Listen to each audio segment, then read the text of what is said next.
Vamos a orar un momentito en esta tarde a nuestro Dios para recibir la palabra, lo que el Señor tenga preparado para cada uno de nosotros, que podamos estar atentos y con una buena actitud para que la palabra que el Señor nos va a traer esta tarde a nuestras vidas, pues sea de bendición y podamos recibirla y, por supuesto, siempre ponerla en práctica, ¿no? Que de eso se trata. Te damos muchas gracias, Señor, por este privilegio, esta gran oportunidad que nos estás brindando en esta tarde de poder congregarnos una vez más, de poder llegar a muchos hogares, a muchas vidas que también están en este momento pendientes en sus hogares, en sus sitios donde viven, de recibir la palabra. Señor, háblanos en esta tarde y que podamos recibirla con gozo, con alegría y que estemos también dispuestos a llevarla a la práctica todos los días de nuestra vida. Ponemos este tiempo en tus manos, en el bendito nombre de Jesús. Amén y amén. Quiero llevarles a la carta de Santiago. Está casi al final de la Biblia, antes de las cartas de Pedro. En el capítulo 5 de la carta de Santiago, yo voy a arrancar la lectura en esta tarde a partir del versículo número 13. Pero del que realmente vamos a hablar va a ser del versículo 16. Pero, repito, vamos a arrancar a partir del versículo 13. Versículo que, por cierto, está lleno de preguntas, y la primera de ellas es: ¿está alguno entre vosotros afligido? Aquí dice la Biblia lo que tiene que hacer. ¿Qué tiene que hacer? Haga oración. Luego, se da por sentado que un creyente en un momento puntual de la vida puede estar afligido. Porque si ningún cristiano pudiera estar afligido o estuviera prohibido estar afligido, la Biblia, pues, nos diría prohibido afligirse. Sin embargo, al afligido, la Biblia le dice lo que tiene que hacer: ponerse a orar.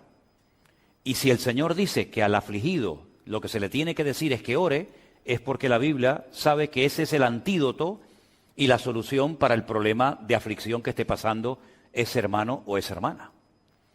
La siguiente pregunta es: ¿está alguno alegre? Porque también hay momentos puntuales en la vida en los que podemos estar tremendamente alegres, ¿sí o no?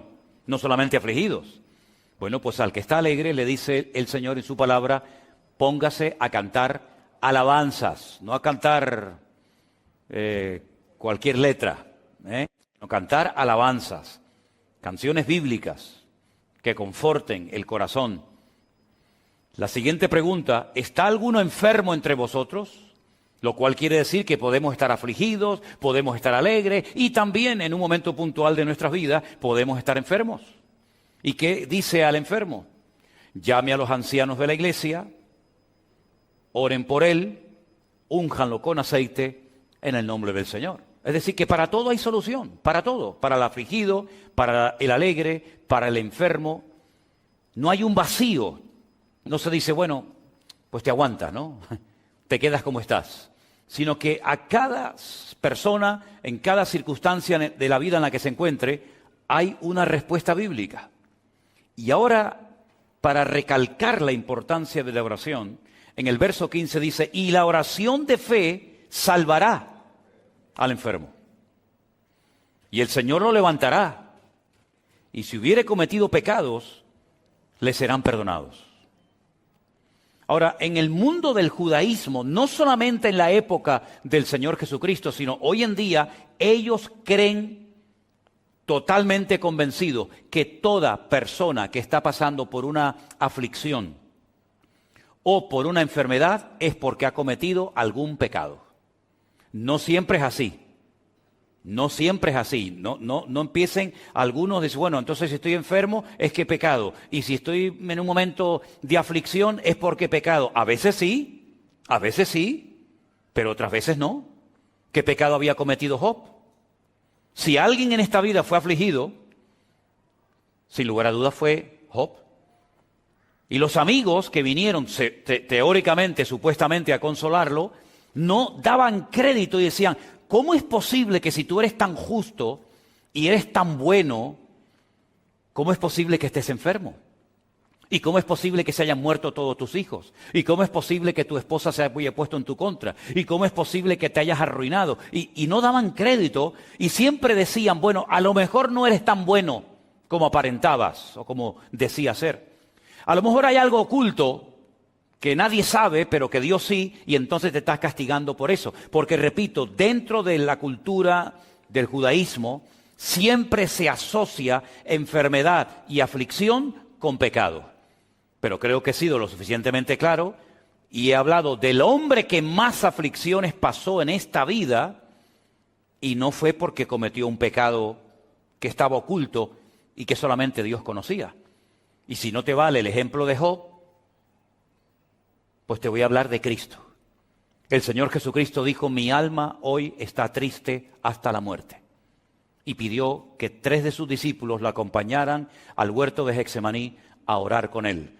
¿Vas a caer en la tentación de creer que Jesús estaba esa noche triste porque había cometido un pecado? Cuando dice la Biblia que Él nunca pecó, jamás pecó el Señor, pero sin embargo pasó por aflicciones, como dice la carta a los Hebreos, y aunque era hijo, aunque era el Hijo de Dios, por lo que padeció, aprendió obediencia. Por lo tanto, no siempre cualquier aflicción que un creyente pueda estar pasando o una enfermedad es sinónimo de que está en pecado, en desorden, y entonces esa es la consecuencia directa de su pecado o de su desorden. No siempre. Pero claro, Santiago es un judío. Santiago, quieras que no, le pesa, digamos, la cultura, le pesa el sentir de la gente. Fíjate hasta qué punto los judíos asociaban el pecado con la enfermedad, o la enfermedad con el pecado, que una vez el Señor Jesucristo, dice la Biblia, que estaba en una casa abarrotada de gente, la gente no podía entrar a causa de la multitud, pero fuera había un enfermo, ¿se acuerdan? Dice la Biblia que 4 de sus amigos suben al techo, lo abren y bajan, ¿no? Descienden al paralítico. ¿Y qué es lo primero que le dijo el Señor? Pues lo que esperaba la gente. Si este está paralítico es porque ha tenido que cometer un pecado terrible. Entonces el Señor, ¿qué es lo primero que hace para que se queden tranquilos? Hijo, tus pecados te son perdonados. Y después lo sanó, no al revés. No lo sanó y después le perdonó los pecados. Y lo arregla por dentro, le limpia su alma, sus pecados, y a continuación lo sana. Como para cumplir un poco con la norma de la época. Ahora Santiago, que está hablando de la enfermedad, de la aflicción y de ciertos y determinados problemas o circunstancias que podemos pasar por la vida, él está hablando pues con la cultura a la cual pertenece. Él dice que si alguno está enfermo y se ora por él, el Señor lo sana y le perdonará sus pecados. ¿Te das cuenta cómo asocia otra vez, sin querer o queriendo, los pecados con la enfermedad? Pero va más allá. En el versículo 16 dice, confesaos vuestras ofensas unos a otros, orad unos por otros, para que seáis sanados. Fíjate cómo él asocia la sanidad, el milagro, con confesar las ofensas y con orar unos con otros. Bueno, tengo también que decir que hay gente que está mal, porque no solamente están mal consigo mismos, sino que a lo mejor su relación con alguna persona de su entorno, pues no está muy bien que digamos. Y eso te afecta espiritualmente y a la larga también te afecta físicamente. El libro de Proverbios nos habla mucho acerca de la envidia, de los celos, de la falta de perdón, del tener resentimiento, amargura en el corazón, que al final te termina pasando factura en los huesos, en los riñones, en el corazón y en otros miembros del cuerpo. Así que hay que ir muy delicadamente con este tema, porque hay creyentes o hay iglesias que enseñan que cada vez que te pasa algo malo, cada vez que te enfermas, cada vez que tienes alguna aflicción, es un castigo porque has pecado y has desobedecido al Señor. Bueno, repito, a veces puede ser que sea así, pero no siempre es así. La regla no siempre funciona así, sino que a veces hay cosas que no entendemos, pero que Dios permite una prueba en nuestra vida Bueno, pues para enseñarnos algo, para que oremos más, para que nos acerquemos al Señor y para que descubramos la fidelidad de Dios, la cual hemos cantado en esta tarde, en todas las circunstancias de la vida en la que nos encontremos. Ahora, Santiago dice que no la oración en sí misma, sino la oración eficaz del justo es la que puede mucho. Alguien dijo en cierta ocasión que el último elemento en la oración tengo que ser yo. Si nosotros vemos el Padre Nuestro, antes de que en el Padre Nuestro se pidan algunas cosas, ustedes saben que hay varias cosas que se piden, ¿no? En el Padre Nuestro, el pan nuestro de cada día danoslo hoy, perdona nuestras deudas como nosotros perdonamos a nuestros deudores, no nos metas en tentación, líbranos del mal. Antes de llegar a las peticiones, al principio se exalta y se glorifica el nombre de Dios. Santificado sea tu nombre. Venga a nosotros tu reino. Ahí no se está pidiendo nada a título personal, sino que lo que pretende el que ora, que puede utilizar esa oración como una base o como un modelo, es glorificar a Dios, levantar en alto su nombre, que en la oración el centro sea el Señor y no yo, y después, paulatinamente, progresivamente, el que está orando, utilizando esta oración modelo, comienza a pedir cosas a título personal. Pero en la oración yo tengo que ser el último en la lista y el primero que tiene que aparecer en nuestras oraciones siempre es el Señor. Porque si nosotros recurrimos única y exclusivamente a la oración cuando tenemos problemas, ya estamos empezando a orar mal. Esa no es la oración eficaz. Si la oración eficaz del justo puede mucho, a mí me interesa saber en qué consiste una oración eficaz. Porque si la Biblia dijera que la oración puede mucho, eso significa de que no tiene ninguna condición, ningún requisito, la oración en sí misma. Pero es que no dice eso la palabra. La palabra dice que es la oración eficaz la que puede mucho. Si ustedes se dan cuenta, esa última frase, la oración eficaz del justo puede mucho, es la última parte de un versículo que empieza diciéndonos lo que hay que hacer para que mi oración sea eficaz. Porque muchas veces decimos, la oración eficaz es la que se hace en el nombre de Cristo. ¿Es verdad? Es verdad, no hay nada que añadir, no hay nada que objetar. La oración eficaz es la que oramos conforme a la voluntad de Dios. ¿Es verdad?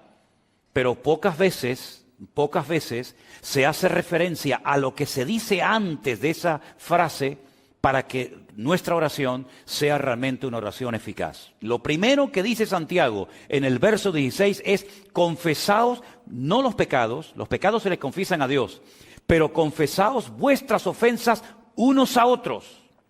Bueno, hay un capítulo en la carta de Santiago, que es concretamente el capítulo 3, donde él habla acerca del poder de la lengua. ¿Se acuerdan, no?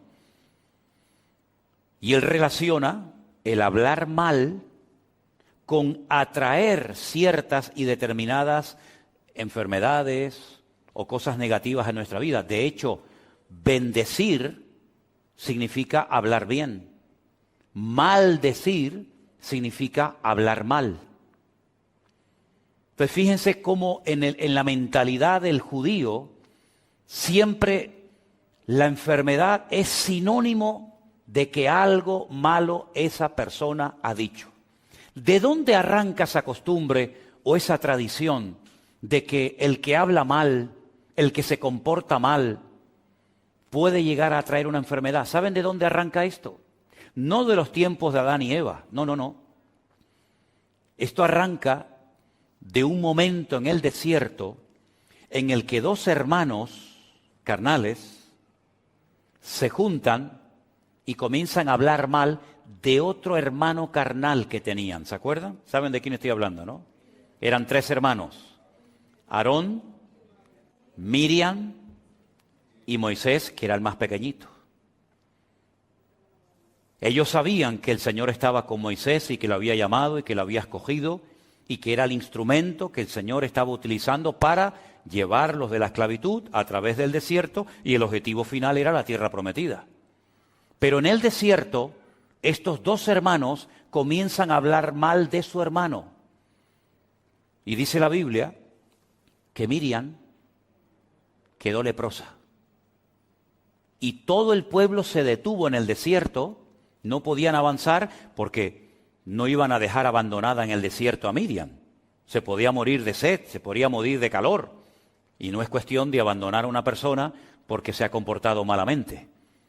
Entonces, la Biblia dice que Moisés iba a orar por su hermana, pero tenía que ser expulsada, excluida de la comunión del pueblo durante una semana.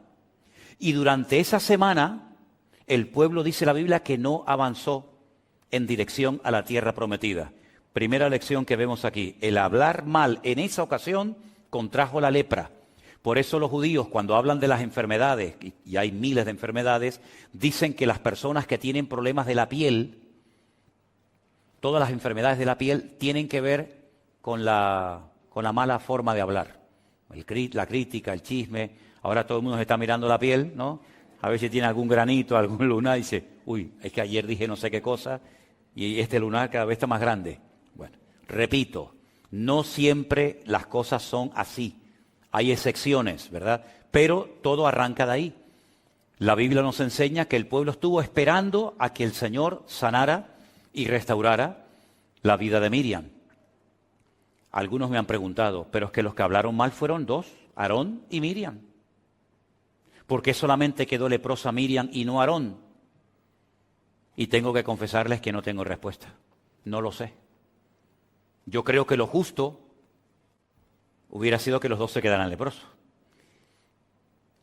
Pero a lo mejor fue Miriam, al ser la hermana mayor, la que en vez de ser un ejemplo a su hermano Aarón, le dio un mal ejemplo y lo arrastró a una crítica, porque parece como que Miriam fue la que movió o dio pie a la crítica, y entonces tú empezaste y contigo el Señor pues tiene que tratarte de una manera diferente para que tu hermano Aarón vea el ejemplo. Ahora es curioso notar, en hebreo hay una expresión que se dice midá keneged midá, que significa literalmente medida por medida. Una de las cosas que se enseña y se dice constantemente en el pueblo de Israel es esta expresión, medida por medida, midá keneged midá. Y es como lo que nosotros decimos, lo que siembras es lo que cosechas, más o menos así. ¿Quién fue la persona que estuvo esperando qué iba a pasar con el destino, con la vida de Moisés? Cuando llegan y lo ponen en el río Nilo, en aquellas cestitas, ¿se acuerdan? Pues bueno, en principio la idea era que se salvara, pero podía morir en cualquier momento. ¿Quién estuvo esperando allí tranquilamente, viendo, observando lo que le pasaría a su hermanito? ¿Quién estuvo viendo allí? Miriam. Estuvo esperando y no se fue hasta que la hija del faraón llegó y dice, ay, qué niño tan hermoso. Dice, qué niño hermoso cogió y se lo llevó y lo adoptó como si fuera un hijo suyo. Bueno, pues así como ella estuvo esperando por su hermano Moisés, ahora es Moisés el que está esperando por su hermana Miriam, que lo ha criticado, pero que él va a orar por ella, el Señor la va a sanar, va a ser restaurada, unida otra vez al pueblo, y el pueblo va a seguir avanzando hacia su destino final, que era la tierra prometida. Qué hermoso, ¿verdad, hermanos? Ahora, fijaros cómo tan arraigado estaba el tema de la enfermedad con el pecado, que un día los discípulos de Cristo iban caminando por la calle y encontraron a un hombre que era ciego de nacimiento, porque había gente que habían tenido buena vista, pero que habían perdido la vista. Por eso hay algunas personas que no le piden al Señor ver por primera vez, sino recuperar la vista que habían perdido, como por ejemplo el patriarca Isaac.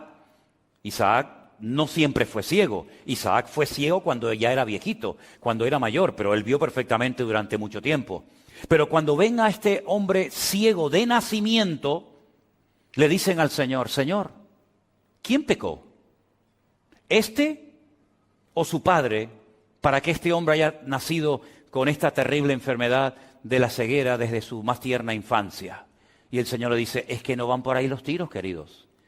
Este hombre no es ciego, este hombre no está enfermo porque su padre cometió un pecado y ahora el hijo está llevando el pecado del padre. Ni siquiera él ha cometido un pecado para que tenga este castigo. No. ¿Saben por qué este hombre ha nacido así? Y claro, ellos no tienen respuesta, porque ellos asociaban enfermedad con pecado, pecado con enfermedad. Pero cuando el Señor le dicen, ¿sabéis por qué este hombre ha nacido ciego? Ellos no tienen respuesta, porque nadie enseñaba eso.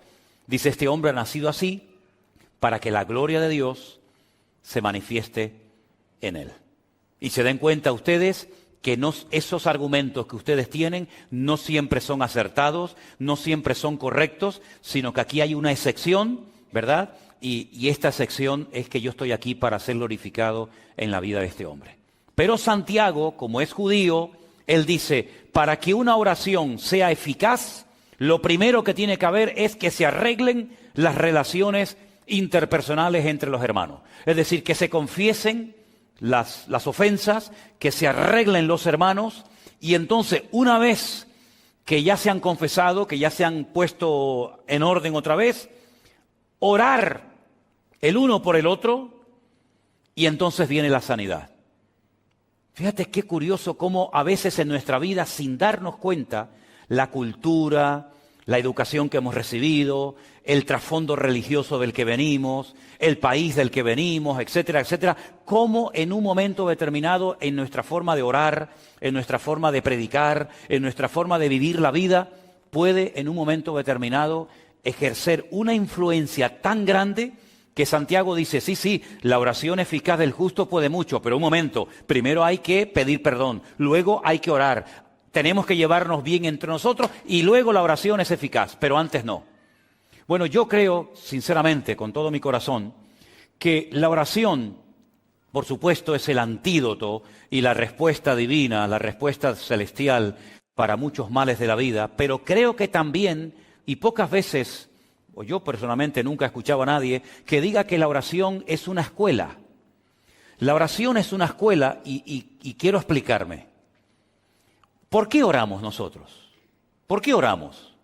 Porque cuando generalmente oramos por algo, es porque ese algo, por nosotros mismos, no lo podemos conseguir, ¿sí o no?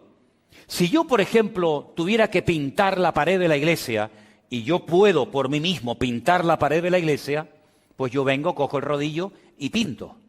Si yo puedo salir a la calle y hacer cualquier cosa por mí mismo, instintivamente lo vamos a hacer. Pero la oración me enseña a depender de Dios. Porque hay cosas, como cristiano, por mucho conocimiento bíblico que usted pueda tener, por muchos años que lleve en la iglesia, por mucho tiempo que lleves en el ministerio predicando la palabra, hay un momento en el que tú dices, yo me siento incapaz, totalmente impotente de solucionar este problema. Por ejemplo, hace poco prediqué de Jairo. ¿Se acuerdan de Jairo, el principal de la sinagoga de Jericó? Ese hombre sabía la Biblia de memoria. Era un rabino, era una persona con influencia, una persona que daba consejos a casadas, a solteros, a viudos, a matrimonios. Pero hay un momento en el que él tiene un problema familiar que su religión, su conocimiento, su experiencia en la vida no le ayudan. ¿Y a quién tiene que ir? A buscar ayuda al maestro. Si él pudiera en ese momento haber solucionado el problema con la niña que estaba enferma, que después sabemos que murió, nunca hubiera recurrido al Señor. Pero la enfermedad de su hija, posteriormente la muerte de su hija, lo impulsa a buscar al Señor. Y ahí hay una lección muy importante. Nosotros dependemos en la vida para todo de nuestro Señor Jesucristo. El único que no necesita de nada ni de nadie es nuestro Dios. Pero nosotros muchas veces a lo largo de nuestra vida vamos a tener que orar, no solamente para dar gracias, sino para pedir misericordia, para pedir sanidad, para pedir sabiduría y tantas cosas que no vamos a poder obtener por nosotros mismos. Esa es la primera lección de la escuela, del taller de la oración, la dependencia que tenemos del Señor. Segunda lección, ¿por qué oramos? Porque sabemos que Dios nos oye, ¿sí o no? Si nosotros supiéramos que Dios no nos va a oír, seguramente no oraríamos, ¿sí o no? ¿Sí o no? Pero dice la Biblia, esta es la confianza que tenemos en Él, que si pedimos alguna cosa conforme a su voluntad, sabemos que Él nos oye. Y si sabemos que Él nos oye, tenemos las peticiones que le hayamos hecho. Segunda lección, nuestro Dios nos oye porque no es un Dios sordo. Esto que para nosotros es normal, orar por la comida, orar por un hijo que se va a la escuela, orar por un principio de un culto, orar por cualquier actividad, esto ya lo hemos aprendido y lo tenemos tan interiorizado que para nosotros no es ningún problema saber que cuando oramos al Señor, el Señor está oyendo nuestra oración. Tercera lección que enseña la oración, que Dios no solamente me oye, sino que Dios responde. Y hay muchas pruebas y testimonios, yo creo que aquí entre nosotros y los hermanos que nos están viendo esta noche en sus hogares, que nuestro Dios no solamente nos oye, sino que nuestro Dios nos responde. ¿Hay alguien aquí que en algún momento de su vida pidió al Señor algo y el Señor se lo concedió? Entonces es algo que no hace falta enfatizar demasiado, porque todos sabemos perfectamente que Dios no solamente oye, sino que Dios también responde a nuestras oraciones.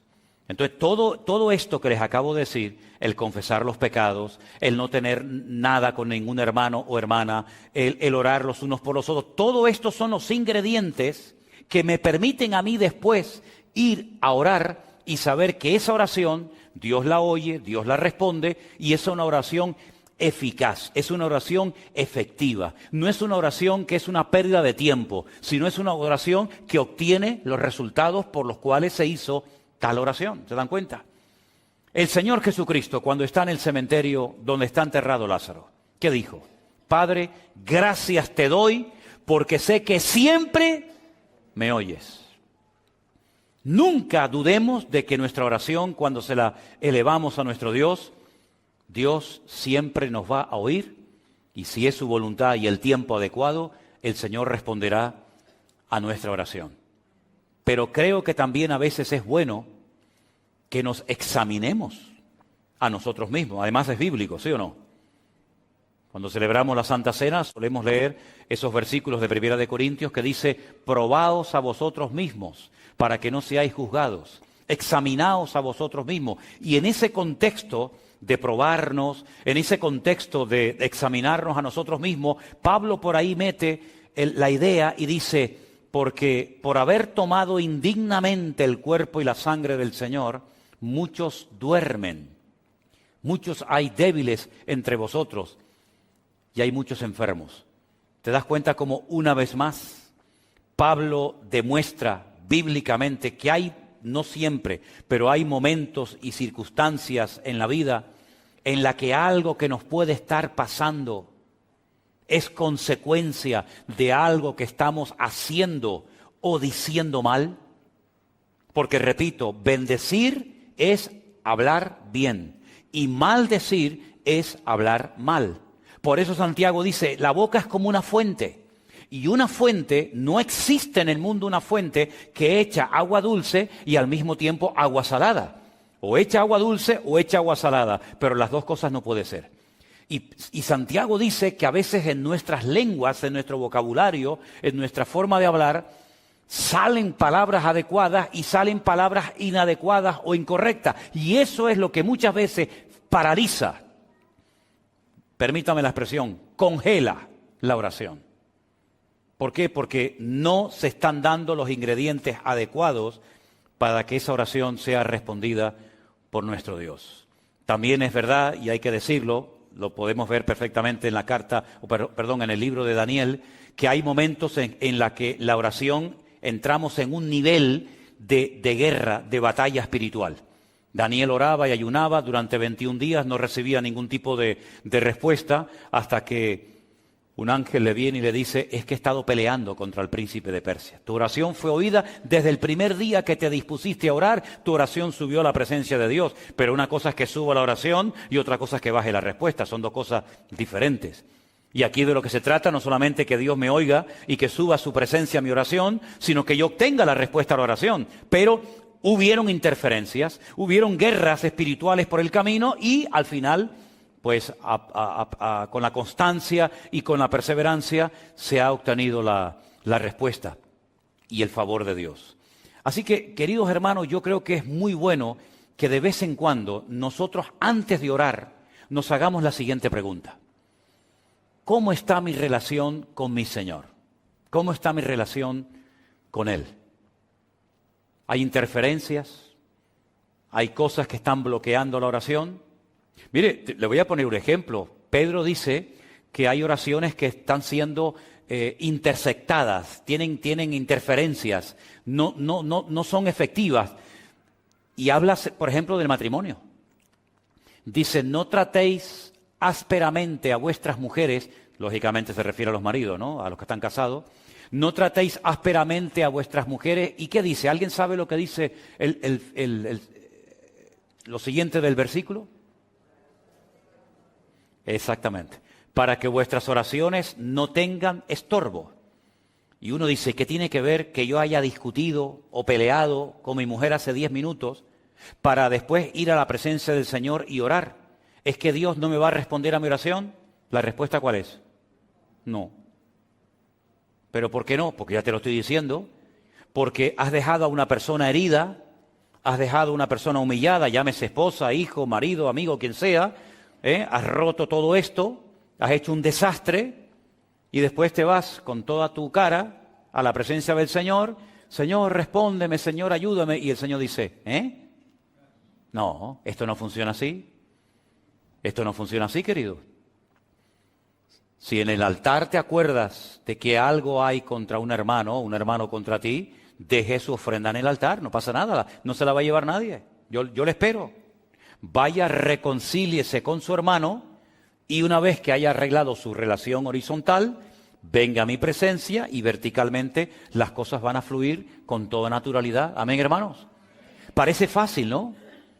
Pero es más fácil confesarle los pecados a Dios que pedirle perdón a un hermano. ¿Sí o no? Bueno, algunos dirán, a mí no me cuesta. Bueno, pues me alegro mucho y lo felicito. Pero esto es así como funciona. La oración no es tocar un botón y Dios tiene que responderme a todo lo que pido y a todos mis caprichos y a todos mis deseos, sino que a veces hay cosas que están afectando y tú te tienes que parar y honestamente decir, Señor, llevo mucho tiempo orando por esto, ¿Es que acaso Dios necesita 20 años para responderme a esta oración? Cuando aquel hombre le dijo al Señor, Señor, no hace falta ni que vengas a mi casa. ¿Para qué? Di la palabra. Con que digas la palabra, con que des la orden, problema solucionado. Y el Señor le dijo, en todo Israel he encontrado un hombre con tanta fe como este. Porque este hombre entiende el concepto de autoridad.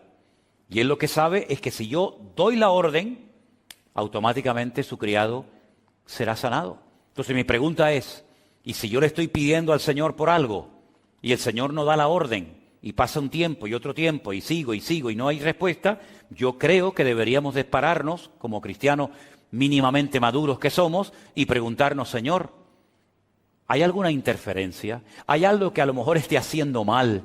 ¿Algo que no me acuerdo y que está impidiendo que me llegue la respuesta a esta petición que llevo tanto tiempo haciéndote? Y si somos honestos, a lo mejor el Señor nos dice, mira, ay, no me acordaba yo de eso. ¿Saben que una vez le pasó a un gran hombre de Dios esto? Dios le había dado una gran promesa a un hombre de Dios y la promesa era la siguiente: todo lugar que pise la planta de tu pie, te lo daré a ti y a tu descendencia. Está claro, ¿no? Promesa maravillosa. Todo lo que pise la planta de mi pie, por supuesto dentro del territorio que Dios me ha designado, Dios me lo dará. Nadie te podrá hacer frente en todos los días de tu vida. Y si dudas que mi siervo Moisés se llevó la presencia de Dios a la otra vida y tú tienes menos, como estuve con Moisés, estaré contigo. Bueno, la promesa maravillosa. Atacan la ciudad de Jericó, la ciudad cae conquistada inmediatamente. Una victoria contundente para la gloria del Señor. Hasta todavía seguimos predicando de la victoria de Jericó, a pesar de que han pasado miles de años. Pocos días después se van a un pequeño pueblecito llamado Hai, son derrotados, son humillados, hombres perdieron la vida, niños llorando porque su papá murió, mujeres viudas, un desastre. Josué se rasga las vestiduras y dice, aquí hay algo que no me encaja. Tú me dijiste que ibas a estar conmigo todos los días como estuviste con Moisés. Yo no me inventé eso, eso es una promesa que tú me diste a mí. Tú me dijiste a mí que tú me vas a ayudar y que todo lugar que pise la planta de mi pie va a ser nuestro. Pues aquí algo ha fallado. Aquí no se ha cumplido la palabra. Un día me ayudas y otro día veo derrota. Un día estoy en la gloria y otro día bajo los infiernos. Algo ha pasado aquí. Él no sabía lo que había pasado. De hecho, no era él el que había cometido el pecado, sino alguien de su pueblo había cometido un pecado, un tal Acán, ¿se acuerdan? Y el Señor le dice, es que esto tiene solución. Todo tiene solución, todo. Dile al pueblo que mañana por la mañana se levanten y empiecen a pasar uno detrás de otro en fila india delante de ti. Y yo te voy a decir lo que pasa. Tú ahora mismo no te enteras, estás preocupado, estás nervioso, a lo mejor hasta un poco enfadado, pero yo te voy a dar una lección mañana por la mañana. Espera, tranquilo. Todo el pueblo comienza a desfilar, tribu por tribu, familia por familia, hasta que el Señor le dice, alto, para esa familia, sepáralos. Separó a toda una familia, los demás se pueden marchar. Quédese esta familia. Padre, madre, hijo, sobrino. De esta familia hay uno que el otro día hizo cuando fue a Jericó algo que yo había prohibido que se hiciera. Y ha traído esta maldición al pueblo. Y les dijo, ese es. Una vez que esta persona fue quitada del pueblo, ahora vayan mañana a pelear contra Jai o contra quien quieran y van a ver la bendición de Dios. Estas cosas solamente ocurrían en el Antiguo Testamento, en aquellos tiempos de Josué, de Moisés, de David. ¿O pueden ocurrir hoy en día? Por supuesto que sí. ¿Cuántas veces, queridos hermanos, nos hemos visto a lo mejor afectados? Porque hay personas que, como somos un cuerpo, porque la Biblia dice que la iglesia es el cuerpo de Cristo, oiga, si yo tengo un problema en la pierna, pues lo tiene todo el cuerpo.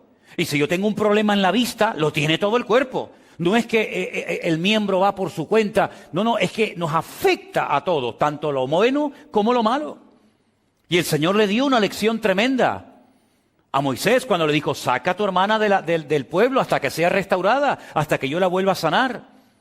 Quiten a Acán del camino, del pueblo. Y cuando ustedes hagan su parte, cuando ustedes cumplan con todos los requisitos, la oración eficaz del justo podrá mucho. Pero no es la oración así en plan genérico la que funciona, sino aquella que antes de armarla, antes de pronunciarla y presentarla delante del Señor, es como un paquete, ¿no? Es como si yo voy a traerte algo y quiero que vaya lo mejor presentado posible. Yo no puedo llevar todo a pedazos. Me llevo mal con este, no hablo con la otra. Hice este mal testimonio, cometí este pecado, pero bueno, igualmente yo le llevo este destrozo al Señor, se lo llevo y le digo, y el Señor dice, no me traigas así no puedes venir a mi presencia. Como aquel hombre que dice que estaba un día en la boda, mal vestido, y le dicen, ese hombre que hace ahí mal vestido, hoy tiene que venir vestido de una forma diferente y viene de una forma indecorosa, saquen a ese hombre de aquí, porque no viene para la ocasión, preparado. Exactamente es igual. Oye, que nos vamos a presentar no a un Señor normal y corriente, nos vamos a presentar ante un Dios santo que demanda orden y obediencia por nuestra parte. Y cuando yo vengo delante de Dios, una cosa es que yo venga con mi vida destrozada, ¿verdad? Y otra cosa es que yo ahora como creyente yo pretenda que venga delante de Dios con mi vida patas arriba, en desorden, en rebeldía, en desobediencia, y encima pretenda que Dios me arregle la vida en 5 minutos. Hermano, mira, te voy a decir algo y sinceramente te lo digo. Esto no funciona así. Esto no funciona así. Claro, al principio, cuando uno empieza en los caminos del Señor, pues, oye, uno hace las cosas por inercia, ¿no? Uno piensa que... Pero después de un tiempo, uno se tiene que parar y decir, Señor, la oración es algo muy serio, ¿eh? La oración es algo muy serio. La oración es conectarme con Dios, hablarle sinceramente a mi Señor, y yo sé positivamente que yo estoy llevando en este momento de mi vida, pues yo qué sé, una doble vida, una doble moral, soy una cosa aquí, otra cosa allá, y eso nos debería de dar temor, respeto, como leíamos el otro día en el libro de los Hechos, que las iglesias eran edificadas, eran fortalecidas en el poder del Espíritu Santo, ¿pero por qué? Porque había paz entre ellos. Y porque dice la Biblia que andaban en el temor de Dios. ¿Se acuerdan? Las iglesias tenían paz, andaban en el temor de Dios y automáticamente el Espíritu Santo se movía. Y el Espíritu Santo hacía maravillas entre ellos, pero ellos estaban haciendo su parte. Cuando las cosas no se hacían correctamente, automáticamente la bendición se detenía, la bendición se paraba, no porque Dios no quisiera bendecir, sino porque no se daban las condiciones para que el Señor obrara sorprendentemente para ese pueblo. Voy a ponerles un ejemplo más. La Biblia dice que Jesús fundía Nazaret, el pueblo donde se había criado. Todo el mundo lo conocía. Y dice literalmente la Biblia, y no pudo hacer milagros en Nazaret. ¿Cómo? No pudo. ¿Qué le pasó? ¿Qué le pasó al Señor ese día? Que no pudo. Podían Capernaum y no en Nazaret. Cosa más rara. ¿Qué pasaba en Nazaret? Y dice el versículo siguiente, a causa de la incredulidad de ellos. Ah, ahora entiendo. Es decir, que si no hay fe, si hay desconfianza, si hay incredulidad, ¿Dios no puede operar? No es que Dios no pueda operar, es que Dios ha puesto unas condiciones encima de la mesa, hermanos. Y las condiciones que Dios pone son para nuestro beneficio. Y son las condiciones que Él ha puesto para enseñarnos a vivir una vida cristiana ordenada y no una vida cristiana a nuestro aire, donde todo vale y no pasa nada. ¿Cómo que no pasa nada? Claro que pasa, mi querido hermano. Para que vuestras oraciones no tengan estorbo. La oración es algo increíblemente poderoso. Yo creo que es una de las cosas más hermosas que Dios le ha dado al creyente. Sinceramente. Y como lo he dicho en muchas ocasiones, lo vuelvo a repetir ahora. Puedes orar de pie, puedes orar sentado, puedes orar en un avión, puedes orar en un barco, puedes orar de día, de noche, en la postura que quieras. Y Dios siempre te va a oír, pero para que sea una oración eficaz, una oración que obtenga resultados, una oración que glorifique a Dios, tiene que ser una oración según el modelo bíblico. Y yo recomendaría a los que quieren ahondar un poquito más en esto, que lean las oraciones que se hacían en la Biblia. Por ejemplo, hay una oración preciosa que Esdras hace en el libro de Esdras. Léanla, es tremenda.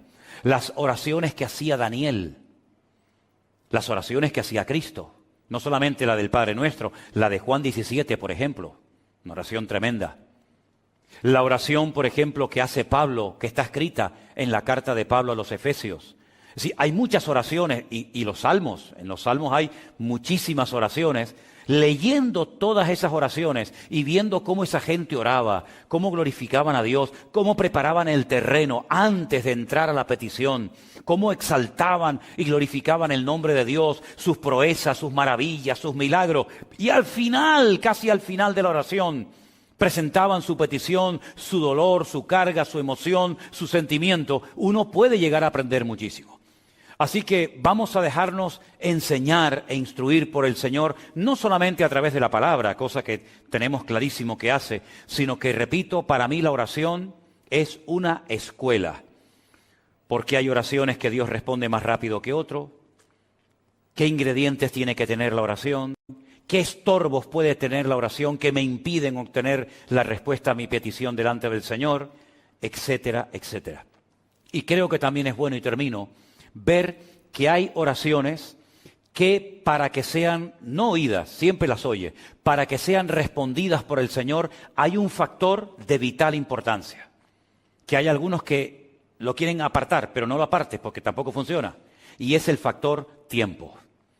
Hay oraciones que en este momento Dios no te puede responder porque no estás preparada o preparado para recibir semejante bendición o semejante respuesta. Es como si una mujer embarazada le pide al Señor, Señor, yo quiero que salga el niño ya. Quiero verlo ya, no aguanto más. ¿Cuánto tiempo llevas de embarazada? 3 meses y medio. No ores así, no ores así. Porque si Dios responde a tu oración, el niño va a nacer muerto. Se puede morir. Tienes que aprender a esperar. Pero es que ya llevo 3 meses. Bueno, pero aún te queda. Aún te queda. No está formado. No está formado, se está formando poquito a poco, pobrecito. Ahora una cosita, mañana la otra. Si tuvieras el niño ahora, tendrías un monstruo, tendrías un niño que no está preparado para la vida. Y para cumplir tu capricho y para que te quedes contenta, tengo que hacerle un daño a otra persona. Entonces, tienes que aprender a esperar. Pablo le dijo al Señor, quítame este aguijón, Señor. Yo te lo he pedido ya 3 veces. Y el Señor le dijo, bástate mi gracia. Porque mi poder, ¿en qué se perfecciona? En la debilidad.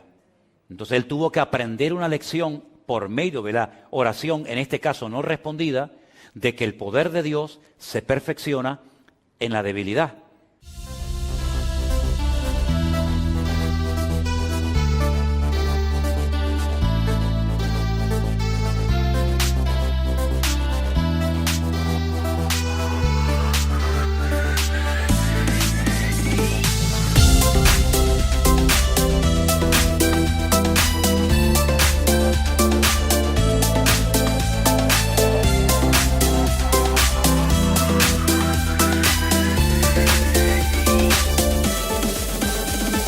A través de la oración, en este caso de una oración que el Señor le dijo, espera, no sabemos si el Señor más adelante le quitó el aguijón, pero por lo menos cuando él escribe la carta a los Corintios, el Señor le dijo, no, pero es que ya has pedido 3 veces, como si me lo pides 80. No es cuestión de pedir y pedir y pedir y pedir y pedir, yo ya te oí del primer día, pero en este momento no te lo voy a quitar. Porque él después reconoce, cuando Dios lo trata y le habla así tan directamente, dice, para que no me enalteciera sobremanera. Ah, amigo. Claro, porque dice que él conocía a un hombre. Él habla en tercera persona, como de otra persona, pero es él el que está refiriéndose a él. Se conozca a un hombre que hace 14 años subió a la presencia de Dios y allí vio y oyó cosas inefables que no le ha sido permitido escribirlas. Es él el que vio y oyó eso. Y para que no me enalteciera sobremanera, el Señor me mandó este aguijón. Es decir, que la humildad no viene por leer la Biblia. La humildad no viene por cantar. La humildad viene por el aguijón. Y si quieres aprender a ser humilde y que no se te suba a la cabeza todo lo que sabes, que ni siquiera está en la Biblia escrito, y todo lo que has visto, que nadie lo ha visto, sino solamente tú, pues yo te tengo que mandar temporalmente un aguijón para que no te enaltezcas sobremanera. Entonces, a veces puede ser en un momento determinado de la vida que Dios nos manda un aguijón. Yo no voy a decir cuál es tu aguijón, pero puede ser que a veces el Señor tiene en tu vida una situación que es la que te mantiene humilde. Y es la que te mantiene con los pies en la tierra y con la cabeza en el cielo. Y es la que impide que te vuelvas loca y te vuelvas otra vez a revolcar en el mundo. Entonces el Señor te tiene así como un poquito frenado, ¿no? Como un poquito retenido, y en el fondo te está haciendo un favor el Señor. Porque el Señor, como hemos cantado, es bueno y para siempre es su misericordia. Así que creo que tenemos que aprender mucho para orar cada día mejor y para no desesperarnos, sino saber que mi Dios me oye y que Él tiene todo bajo su control y que cuando lo crea oportuno, el Señor me dará lo que le he pedido si es su voluntad. Amén, hermanos. Cierra tus ojos en esta tarde, ahí donde estás.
confía en el Señor, que Él hará en su debido tiempo.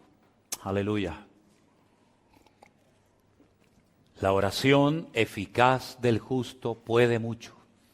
Señor, enséñanos a orar eficazmente, a cumplir con todas las condiciones y requisitos que tú nos enseñas en tu palabra, para que nuestras oraciones no sean estorbadas, para que nuestras oraciones sean efectivas, eficaces, y podamos ver la gloria de nuestro Dios cada día en nuestra vida. Gracias te damos, Señor, porque tu palabra nos enseña, pero también la oración nos muestra lecciones fundamentales para poder vivir vidas cristianas victoriosas y bendecidas. Ponemos nuestra vida en tus manos con acción de gracias en el nombre de Jesús. Amén y amén.